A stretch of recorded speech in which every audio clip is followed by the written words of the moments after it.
In this video, I'm going to talk about 3 very common English grammar mistakes and how to fix them. Before we start, subscribe to my channel and download your free English grammar booklet from the video description. Okay, the first mistake is he entered to the room. After the verb to enter in English, we don't need any preposition.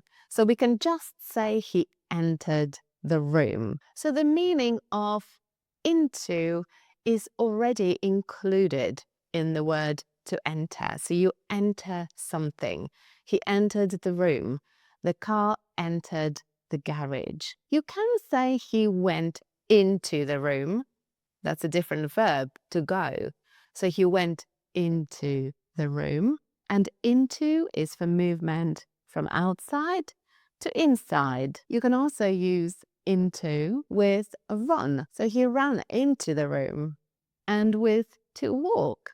So he walked into the room. He was outside the room and then he was inside it. But enter without a preposition. So he entered the room. Mistake number 2.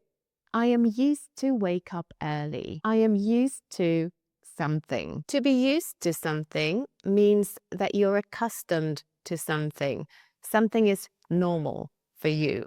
Something is part of your everyday life. And when we use I am used to something, we need a noun or a verb with ing at the end. So for example, I am used to the noise.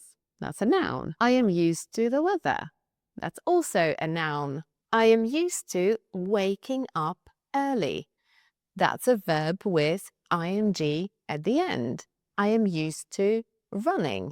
I am used to waiting. They're verbs with ing at the end. Just remember, I am used to is not the same as I used. I used to do something means something different.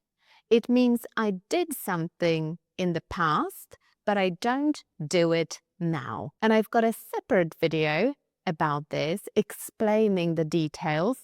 I've linked it in the video description, so make sure you check it out. The final mistake, I will call you if I will need you. So this is the first conditional. So something will happen if something else also happens. There's a condition in this sentence. And in the first conditional, we only have will in one part of the sentence. The condition in the sentence needs to be in the present simple.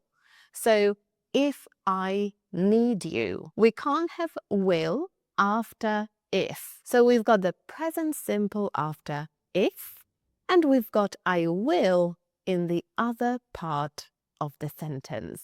So I will call you if I need you. You can check out my English grammar program if you want to learn more about all English conditionals and all English tenses. I've included the link in the video description as well. And I'll see you in the next video. Bye!